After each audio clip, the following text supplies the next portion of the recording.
Hello, and welcome to the CDR Policy Scoop Showdown debates. These quarterly debates have become our flagship events where thought leaders discuss a hot topic in carbon removal policy landscape, culminating in an audience vote that reveals where the community truly stands. These events have exploded in popularity, and we are excited to bring to you our fourth edition, driving straight into the hottest fault line in carbon markets today. Corresponding adjustments, necessary or overkill? This is bound to be yet another engaging debate with a top-notch lineup exploring whether voluntary offsetting requires corresponding adjustments. Representing necessary is Olga Gassan, former chair of the Paris Agreement's Article 6.4 Supervisory Body and leading expert on carbon markets and international climate policy. Representing Overkill is Johan Börje, a pioneering CDR project developer from Stockholm Exergi, who has successfully convinced buyers that finance stacking without corresponding adjustments is essential right now. I am Eve Tamme, one of your moderators today, together with me, Sebastian Manhart, the other co-host of the CDR Policy Scoop. First, a disclaimer. We deliberately choose the debate format, not because we think there's always a right or wrong, but because we believe it is one of the most engaging formats to elicit generally useful discussion, as we've seen in some of our past debates, which viewers have enjoyed a lot. Today's debate takes place in this context, and so everyone bear that in mind. It's not right or wrong. It's about the format to get the best opinions. We, the moderators, me and Eva, will make sure that the debate stays focused, on topic, and on time. As the audience, if you're watching right now on YouTube, your job is to ask questions in the YouTube comments throughout the debate. Use the reactions and emojis for whatever you hear that you like or dislike, and vote in the final poll. You should look out for a link to our Mentimeter poll, which we'll share towards the end, where you can choose the winner of today's debate.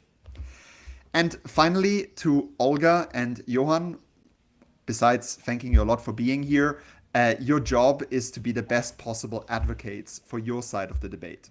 Please, and this is really, really important, do challenge each other. Also, when we ask questions, weigh in on each other's opinions. That's what today is for, and that's when it gets most exciting. For everyone, how we will run today, we're going to have, as always, 3-minute opening statements from both sides. Then we're going to have moderated questions that Eve and I prepared with short answers and maybe reactions and discussion from our two guests today. Then 90-second closing statements from both Johan and Olga. And sorry, I should have mentioned, of course, questions from the online audience. So we have some prepared, and then we're going to feed in the ones that are coming from the online audience. And we're going to finish off with the motion and the live poll. Corresponding adjustments are necessary to maintain the integrity of net zero on Mentimeter. So with all of that said and the stage set, first up is Olga defending today's motion. Corresponding adjustments are necessary to maintain the integrity of net zero. Over to you, Olga. Well, I think it's hard to be the opening, but I'll try to make it brief. Corresponding adjustments ensure that whatever you achieve, whether it's emission reductions or removal, are only used once. And that's what counts toward the atmosphere, right? Because this thing that's important, and that's what we're working on all together as collective, is preventing exacerbation of climate change. So that's why we have corresponding adjustments. People have worked on it for almost 10 years to negotiate what's the right way to credit actions in countries. And the solution was something that was called corresponding adjustments, that the country pledges not to use outcomes achieved towards its own NDC. And discounts it from its accounting information. So that's the premise. I do know that there are different points of view, and of course, in Article 6 negotiations, it's important to note, there was a recognition that sometimes countries would want to use this outcomes achieved towards their own NDCs, and then we have come up also with the concept of mitigation contribution units, mitigation contribution claims. That is possible when you don't think it's necessary to do corresponding adjustments, where there's agreement that it's not necessary, or there's simply willingness on behalf of the corporate to contribute, or a government to contribute to another country's NDC. So that's in short opening statement.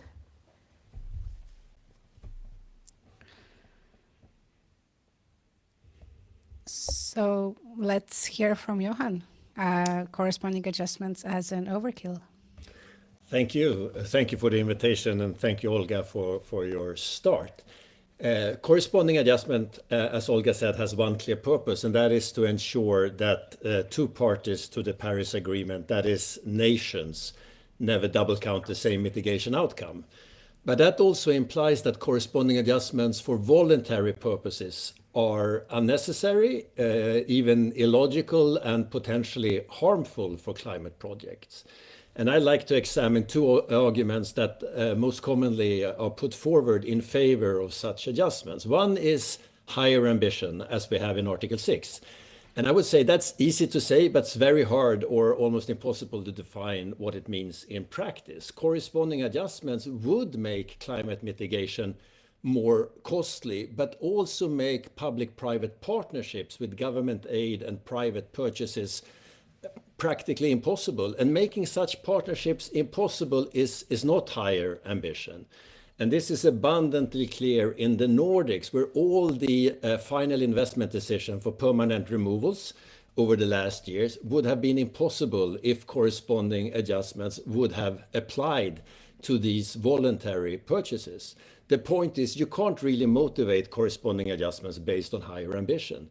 Now, the other argument is integrity, but we should also avoid to go into the trap of motivating corresponding adjustment based on integrity. This is so since a dual ledger system, or if you like, a co-claiming system, is in perfect harmony with high integrity. This is how climate accounting already works today. We have a system for corporate climate accounting, and we have another independent system for national climate accounting. And emission reductions achieved and claimed by the private sector is incorporated and claimed by the host nation for its climate targets. This is actually true irrespective of whether it's voluntary, based on compliance with or without government aid. So with two separate accounting systems, there is simply no need or logical basis for corresponding adjustments for voluntary purposes. Of course, very different from a compliance purpose, which is a different discussion. The answer, I think, is instead to be super transparent of who is counting what and how. And here we can rely on the registries. Now, let me wrap this up by noting that neither ICVCM or VCMI require corresponding adjustments for voluntary purposes, and that the climate policy of Sweden, Norway, Denmark, UK, and also the European Union, now that we have the carbon removal and carbon farming certification framework, all rely on such a dual ledger system for voluntary purchases. To sum up, I don't see a need for corresponding adjustments for voluntary purposes.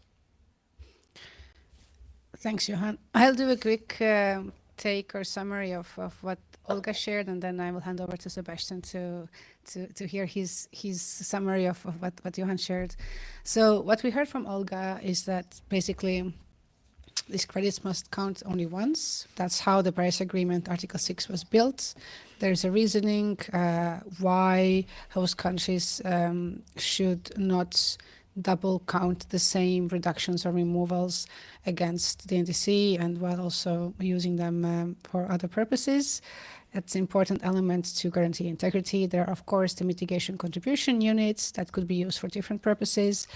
But there's a reason why corresponding adjustments are required, and that logic should be followed. Sebastian, over to you about Johan's take.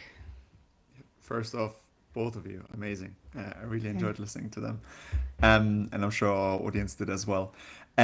From Johan, I mean, to summarize it again before we dive into Q&A, first, that corresponding adjustments to prevent national double counting are necessary for voluntary purchases, especially because the dual ledger, you called it co-claiming, ensures integrity via registries. That was first key argument I heard. The second one, that the high ambition rhetoric, you kind of honed in on that, doesn't justify the corresponding adjustments, and that they'd actually kill the Nordic CDR projects that rely on these public-private partnerships and VCM revenue stacking.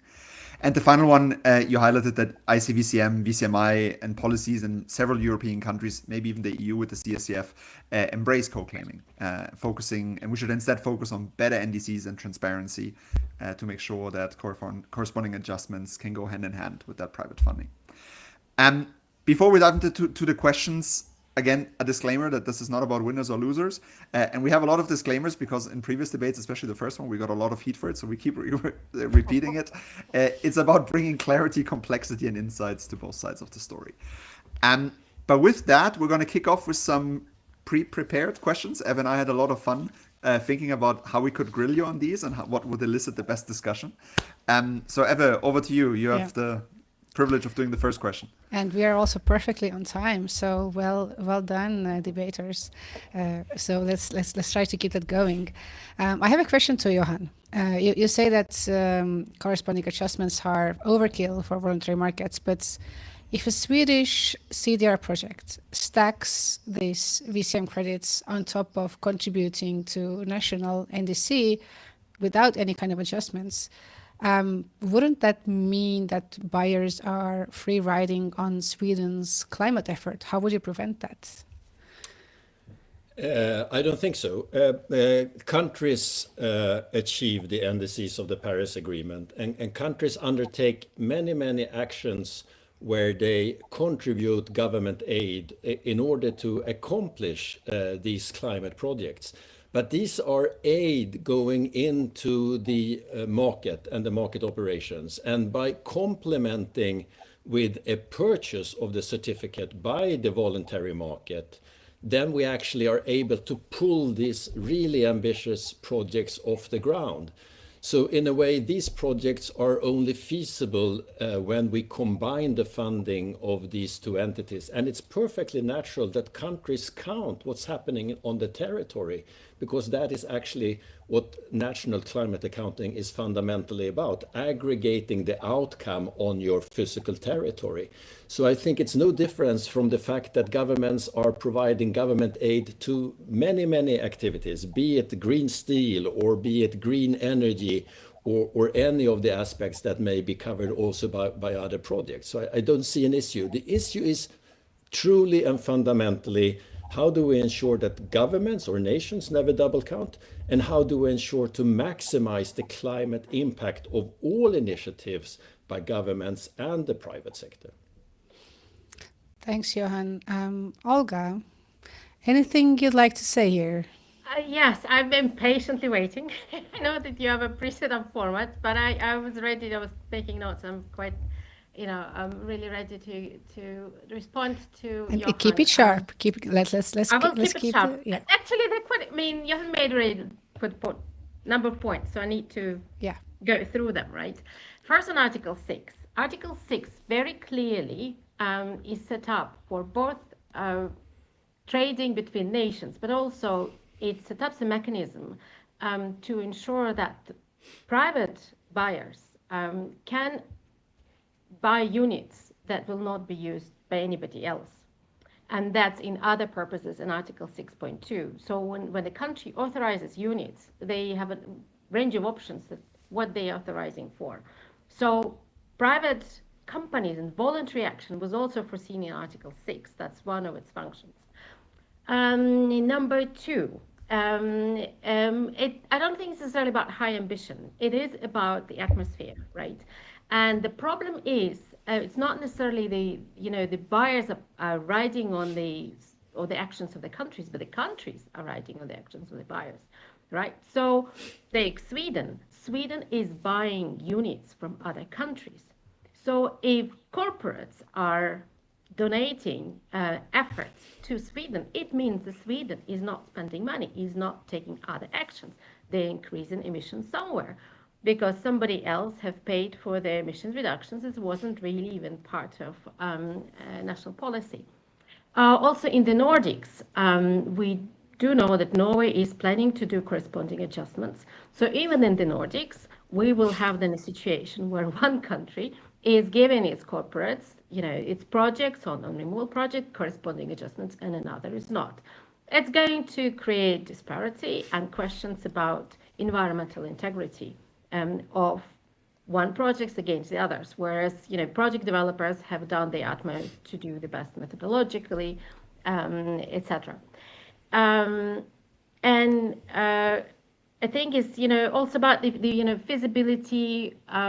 The issue is not really what's feasible, what's not. I mean, if this is not feasible and something else is feasible, the issue is what, as I was saying, what do we do towards the atmosphere? That's the only thing that matters, and that's the reason why this accounting was set up. And then you can have different types of claims. And I think that that's very important. So the departing point should be, what type of claim are you making? If a company wants to contribute finance to promoting CDR projects, that's totally fine, right? We shouldn't be stopping them from doing that. But that should be their claim, is that we have decided to spend our corporate finance on promoting CDR. It might not remove all of our emissions from the beginning, of the formation of the company. But we think that this is meaningful action. Or we might want to invest in protection of forest. Or we might want to do something else to reduce actual emissions. Because there are 52 gigatons of emissions out there. Olga, can I just, because let's keep it kind of back and forth, because I can imagine you have a long list. So maybe that's not a long list. So, but right, but I think I've responded to most of Johan's points. I think so, and we have some questions, but Johan, also, if you want to engage with, I Sure. don't want to cut you off, because I'm sure you have things to say on what The good thing is that we agree on the most important aspect, namely, it's all about the climate, right? It's all about the impact on the atmosphere, and this is really the reason that these type of projects, they don't get off the ground unless we actually engage the resources of the private market and pool these resources. And there is no logic reason why governments should not be counting what is happening on the territory. That's how the whole climate accounting is actually set up. So I disagree with the idea that we would have less climate activity and that Sweden would somehow reduce its ambition. It is probably to the contrary. We get more projects, we get more tons, we get more money going into other purchases in completely other projects. So by actually leveraging the money of the private sector, you tend to get more impact on the climate, because there is no immediate link between a activity by the private sector and that the government should immediately then not do what it intended or lower its ambition. I think actually it's the contrary. And I agree, it's very important with the claim. And the fact is that the contribution claim is very problematic, because it kind of gives the company the full brand benefit that claims are about. So they get the brand value without actually revealing their carbon footprint. And there is no proof that you can get high volume, high cost projects off the ground based on a contribution claim. Because of course the companies wants to have a compensation claim, that they have actually taken measures to counterbalance their remaining emissions. And yes, indeed, they do that within projects that receive government aid from a host nation. And that host nation has provided that government aid and needs to be able to count that towards the national ledger, because otherwise it could not face the taxpayers. Johan, Perfect. I think that was a natural, because I want to ask a question to Olga that builds exactly on what you said. I will also like to remind folks on YouTube to use the comments. We're seeing some of the first questions coming in. Please do use the comments chat section to add your questions. I also want to do a quick clarification because we saw a question there whether these corresponding adjustments only apply to corporate entities. That's just one use case. It could also be other use cases, right? It could be cities, it could be governments, like corresponding adjustments could apply to all sorts of different actors. The question I wanted to ask, which there's already been a lot of discussion, but I want to make it very specific for Olga. Johan has been very clear that a lot of the Nordic carbon removal FIDs projects would not have happened if it hadn't been for this kind of stacking, right, of revenue. And especially in the current climate, which, let's say, it's not the most favorable overall for climate and also for CDR. How do we make sure investment doesn't dry up if we tie all of this to the need for corresponding adjustments? How do we ensure continued investment into these big, important projects of carbon removal? We just convinced the government to give corresponding adjustments. As I said, Norway is planning to give corresponding adjustments to Norwegian projects under the Swiss MOU. That's their obligation.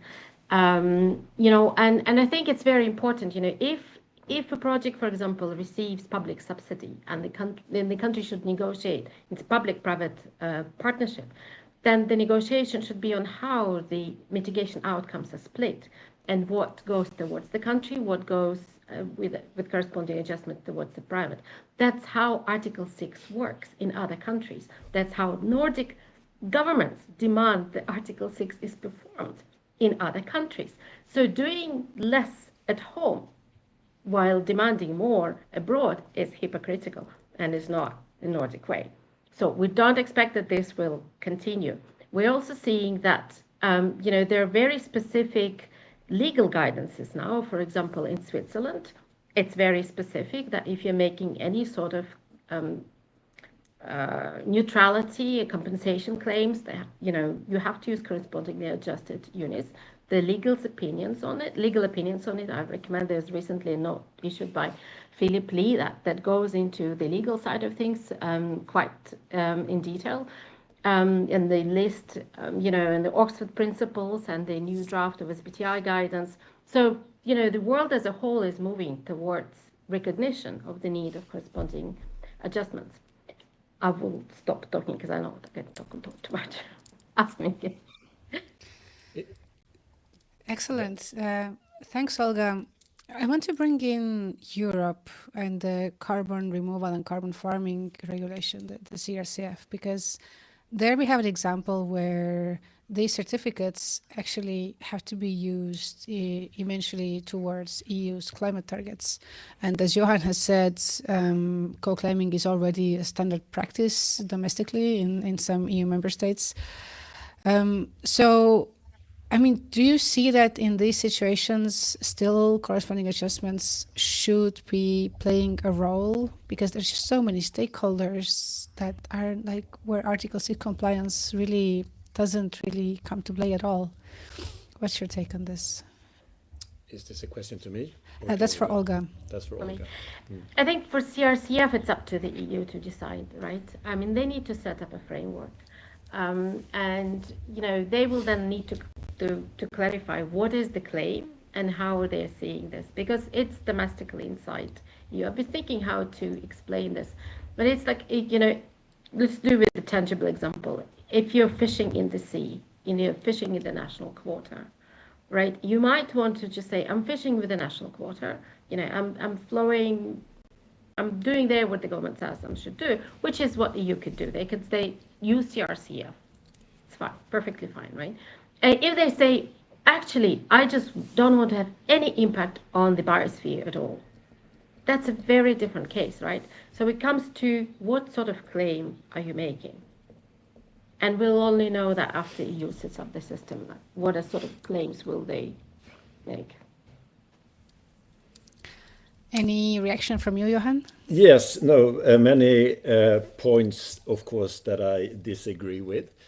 I don't think there is a trend that governments would like to see corresponding adjustments for voluntary purposes. And I do have other information on Norway, so I'm not so sure that that is correct. It's true that you can choose as a government to do this, but it makes the projects more expensive.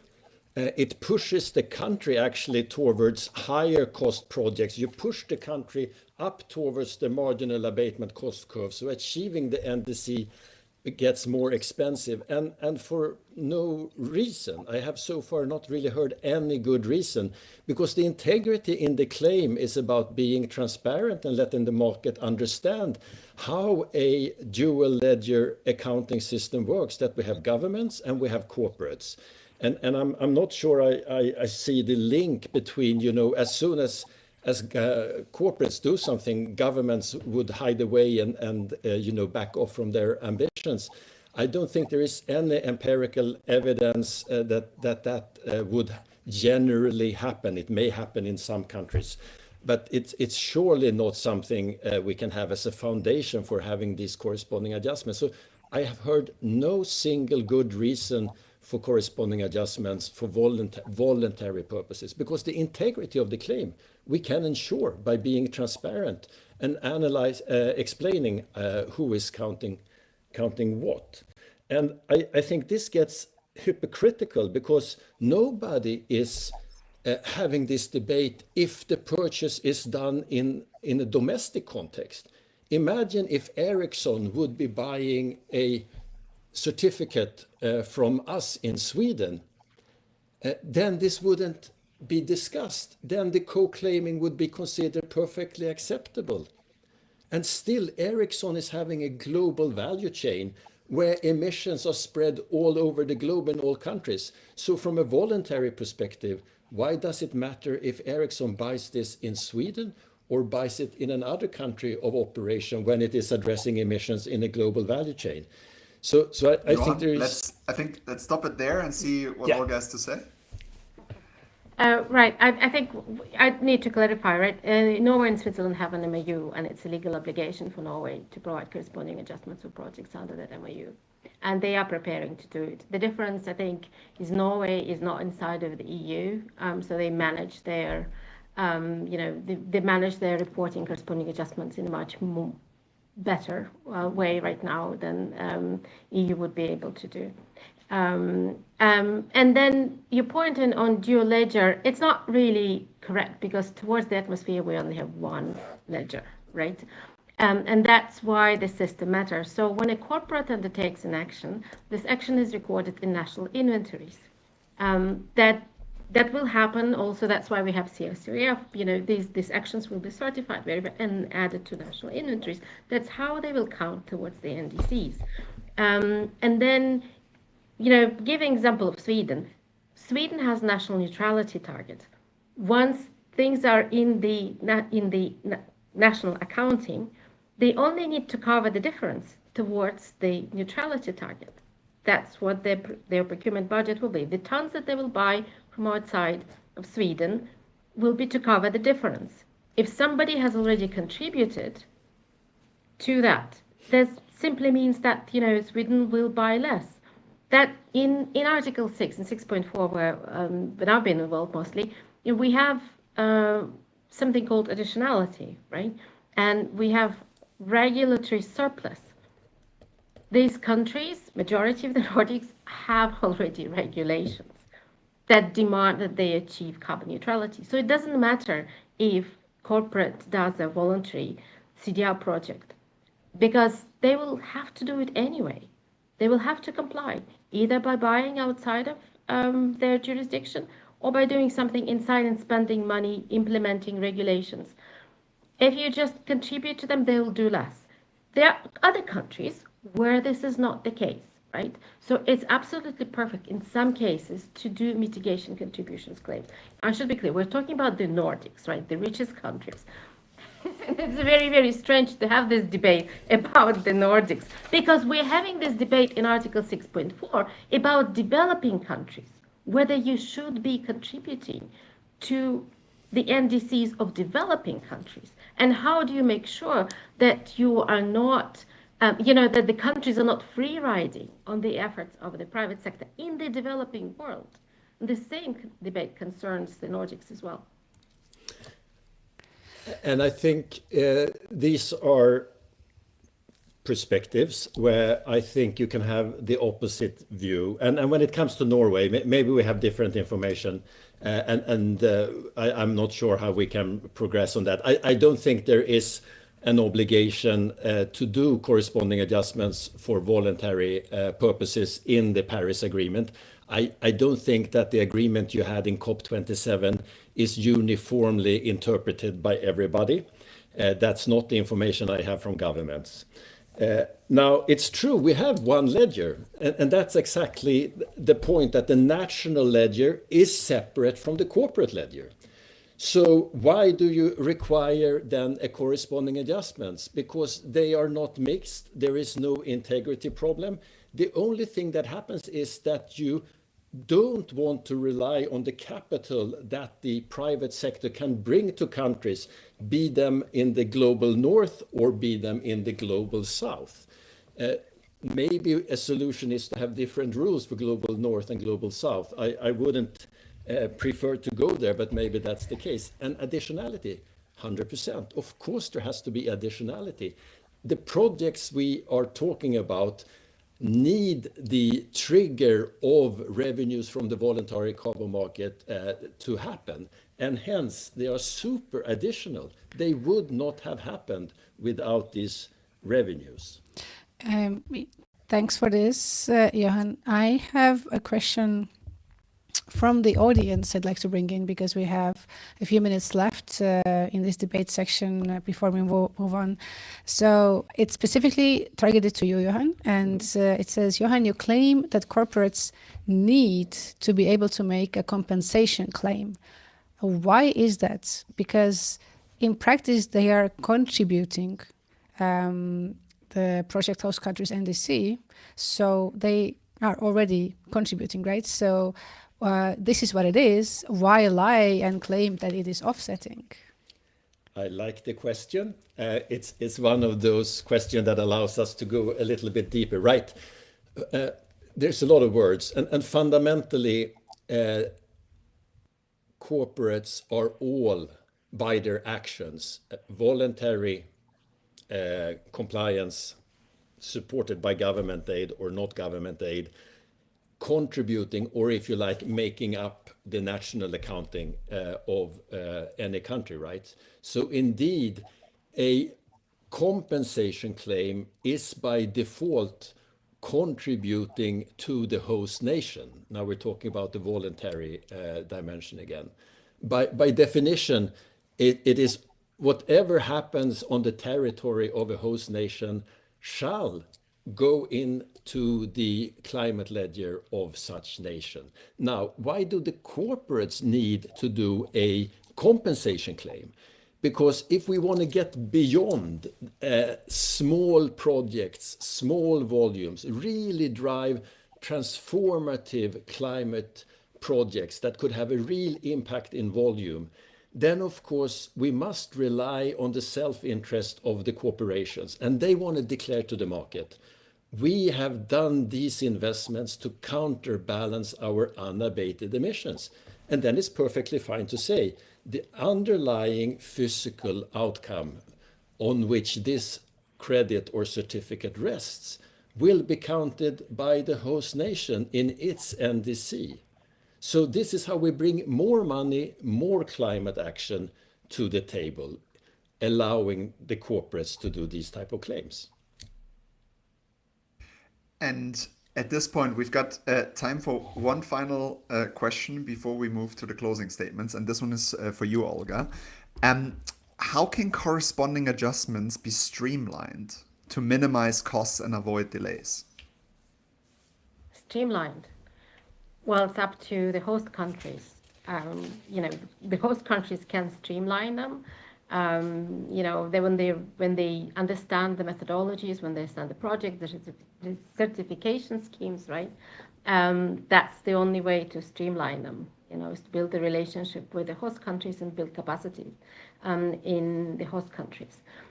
I also respond to what Johan is saying, because I think there is a mechanism to record corporate action, right? It's the national inventories.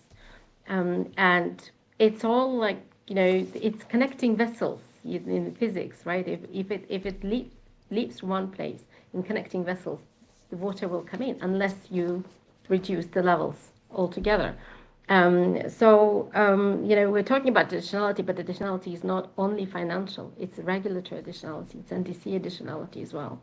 So all of that matters. In 6.4, in the guidance to projects, we assess all of that. And that's the benchmark of environmental integrity. Thanks so much. We are now moving on to closing statements. And the first one to go is Johan. The floor is yours. Thank you very much for the exchange. We need high ambitions, and we need integrity, and we need transparency. And it's all about getting off the ground as many projects as possible, ambitious projects. But corresponding adjustments is not the answer, since it would make less climate projects possible, and it would even make these projects unnecessarily expensive. And the dual ledger system, where we have the corporate accounting and the national accounting, comes with high integrity. And this is already how the voluntary market works today. It will minimize the cost for nation, and it will drive higher ambition, because we can bring more money to the table. And we're in desperate need of bringing money to climate today. And it has even, in my view, the potential to increase acceptance for climate mitigation measures, but because the taxpayer will be less exposed. And we are competing for tax money today for so many different purposes. To ensure integrity and transparency, we can rely on the registries, and we actually require the registries in our project to declare how the underlying physical outcome is counted by host nations. And we can strengthen ambition and transparency further, but then we need to work with the structure of the NDCs and how countries work with reductions, removals, and credits. To conclude, yes, high ambition, high integrity, high transparency. Corresponding adjustments for voluntary purposes is a way to reduce climate ambition and climate outcomes, so no. Strong. Olga, your final remarks.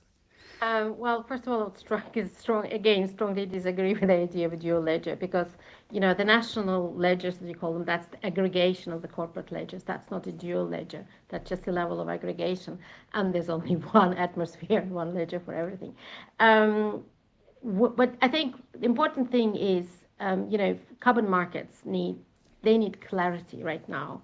They need clarity and less disruptive stories. And I would feel very sorry for investors that have invested in projects without the expectation of corresponding adjustments, because in the end, the units will be worth less. The environmental integrity, as seen from the outside, will be worth less.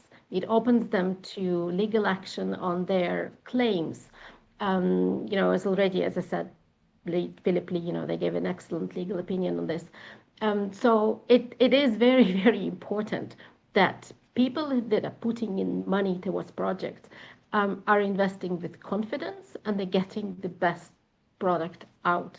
And that includes corresponding adjustments, whether we like it or not. So they should be selective which countries they choose, whether countries are able to give corresponding adjustments, and whether that process will be straightforward, not just the projects themselves. Thank you, Olga. And with that, we will move to the vote. So we will now open the Mentimeter. You can find the link in the YouTube comments.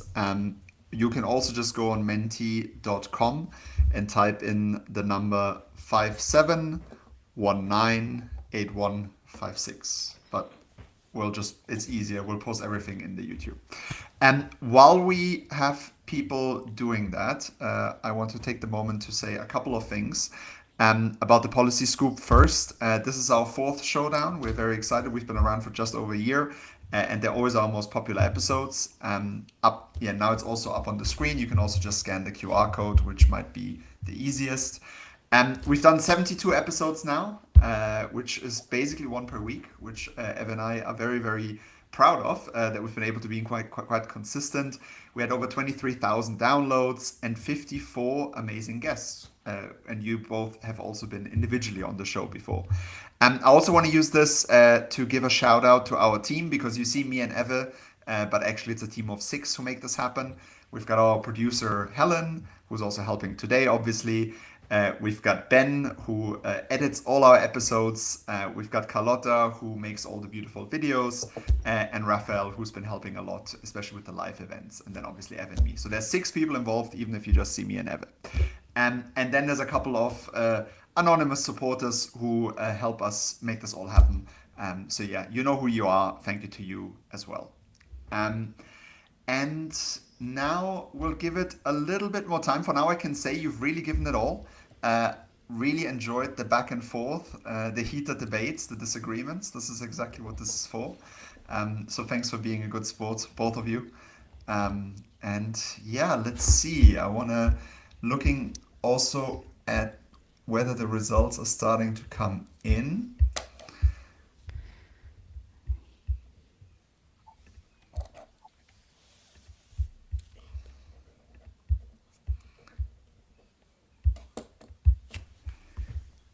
Oh, so far it is a tie. So I would say we give it another 20 seconds.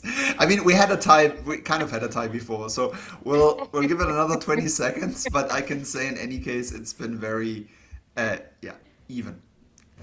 But we'll see if somebody comes in to give a final. Otherwise, we'll call it even between the two. There must be. There must be a way. I think we have our first even debate. Oh, no, I'm seeing here now. Switch to Overkill. No. Okay. Yeah. I think the YouTube is lagging behind a little bit. So this is a good point to stop, isn't it? Okay, I think we have to stop it at some point. We can say with confidence that this has been a very close debate that was won only at the very last minute by Johan and Overkill. But I think both of you have clearly made very compelling arguments that resonated with the audience. So the winner is knowledge sharing, and thank you for that. Thank you. Yeah, and what else I can add is, like, if this debate sparked your thinking, we would be very thankful if you would leave a review for the CDR Policy Scoop on your favorite podcast app. It helps a lot, and it helps us to reach more climate leaders. That I'm sure everyone is who's following this. And of course, subscribe to all our channels to stay ahead of CDR developments and watch out for our next showdown debate. Wonderful. Yeah. With that, thank you, everyone. Have a good rest of your evening. And thank you for this great episode. Thank you. Thank you. Thank you.